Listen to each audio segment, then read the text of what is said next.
Ei, pessoal. Bom, mais um livro para dar dedicação para vocês para a quarentena.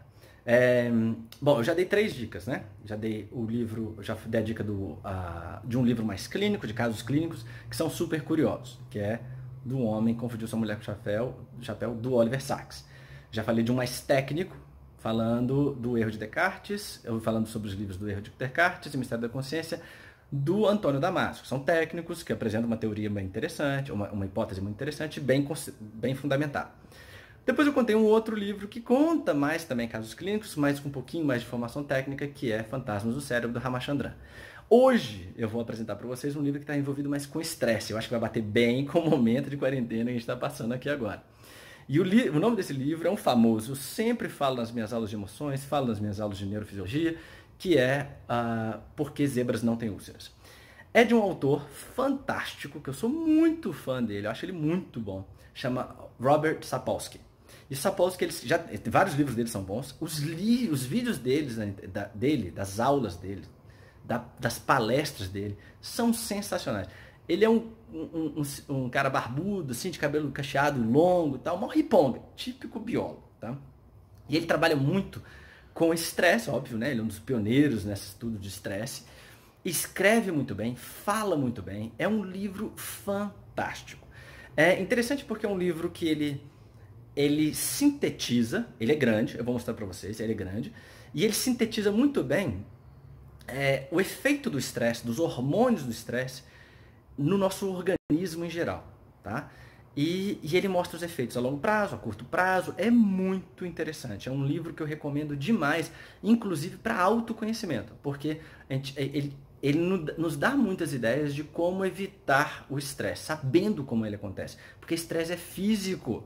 Esse negócio, ele não é uma coisa sobrenatural ou não físico que altera o nosso corpo, como se fosse um psicossomático. Não, ele é físico e ele altera físico, porque ele é físico, entendeu?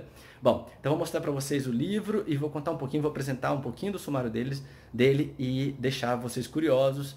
E a gente tem que encher o saco, porque nas editoras brasileiras, se não me engano, não tem a versão em português mais, eles não estão imprimindo. Então a gente tem que ficar mostrando quem tem demanda, porque esse livro é um livro referência. Então eu vou mostrar para vocês. Ó, esse é o livro, então, Por que Zebras Não Têm Úlceras, do Robert Sapolsky.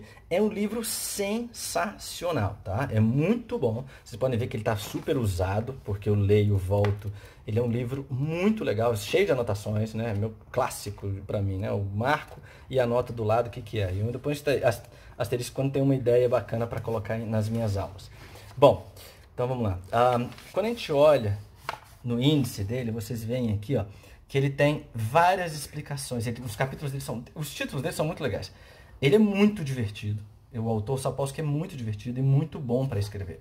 Mas aí ele explica um pouquinho por que zebras não têm úlceras, que em relação à nossa preocupação constante com o futuro, tá? Então ele vai mostrando isso. Ele explica um pouquinho em relação aos hormônios do estresse, ele explica como acontece o sistema do estresse. É uma revisãozinha muito interessante, e principalmente para as pessoas que não têm domínio no assunto, ele explica muito bem como é que o nosso organismo responde ao estresse, tanto agudo quanto crônico, ou seja, tanto na hora do estresse como um estresse constante, o que acontece com o corpo. E aí ele vai explicando vários efeitos desse estresse. Por exemplo, esse em relação à isquemia, ou um AVE, né? Ataque cardíaco, uma parada cardíaca e mortes por voodoo, ele mostra muito como um estresse agudo, ele altera o nosso organismo ao ponto da gente a gente pifar. O organismo pode pifar por um estresse agudo, levando ao ponto de uma pessoa, quando ela acredita no voodoo, ela acaba literalmente tendo uma parada cardíaca. Ela tem uma ativação simpática, ou seja, do nosso organismo, do sistema de estresse, muito grande. E aí ele vai contando os outros, por exemplo, metabolismo, fala, por exemplo, dos efeitos do sistema gastrointestinal, por exemplo, alteração do sistema da síndrome do intestino irritável, de úlcera, então ele conta bastante. Os efeitos, por exemplo, nos hormônios do crescimento, que são produzidos ao longo da noite, então atrapalha até mesmo o crescimento de uma criança, tá? No sexo e reprodução, ou seja, esse estresse da vida moderna atrapalha inclusive nossos prazeres sexuais.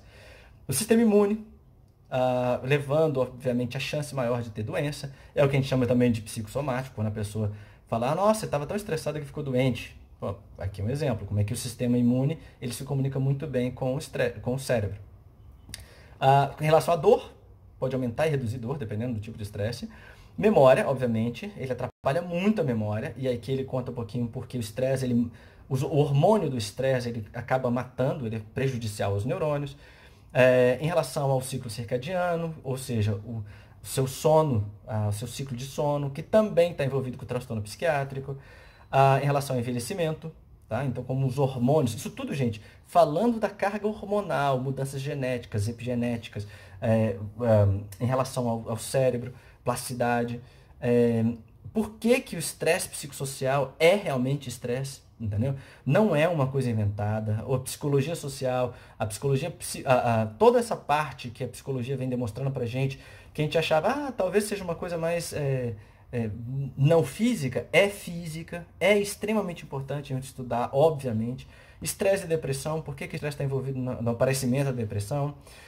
Por que que algumas pessoas elas têm uma resistência ao estresse e outras são mais susceptíveis ao estresse, mostrando que traços de personalidade, seja genético ou epigenético ou desenvolvimental com cuidado parental, tudo isso aqui está envolvido nos nossos traços em relação à vulnerabilidade ou à resistência ao estresse.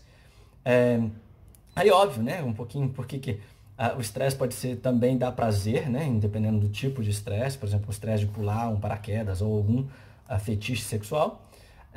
E aí, lógico, ele acaba terminando aqui como manipular, né? Como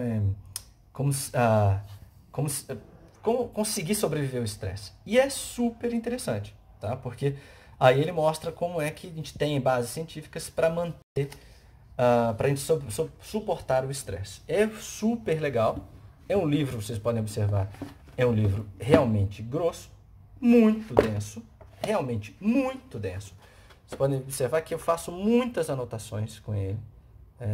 E eu coloco mesmo anotações e tenho praticamente um resuminho dele em slides para conseguir dar as minhas aulas da melhor forma possível. Recomendo sempre nas minhas aulas de psicologia, principalmente para a turma da psicologia. Vocês podem observar aqui, deixa eu achar aqui, ó, isso tudo aqui é de referência. Ó, até tem a meditação, tá vendo?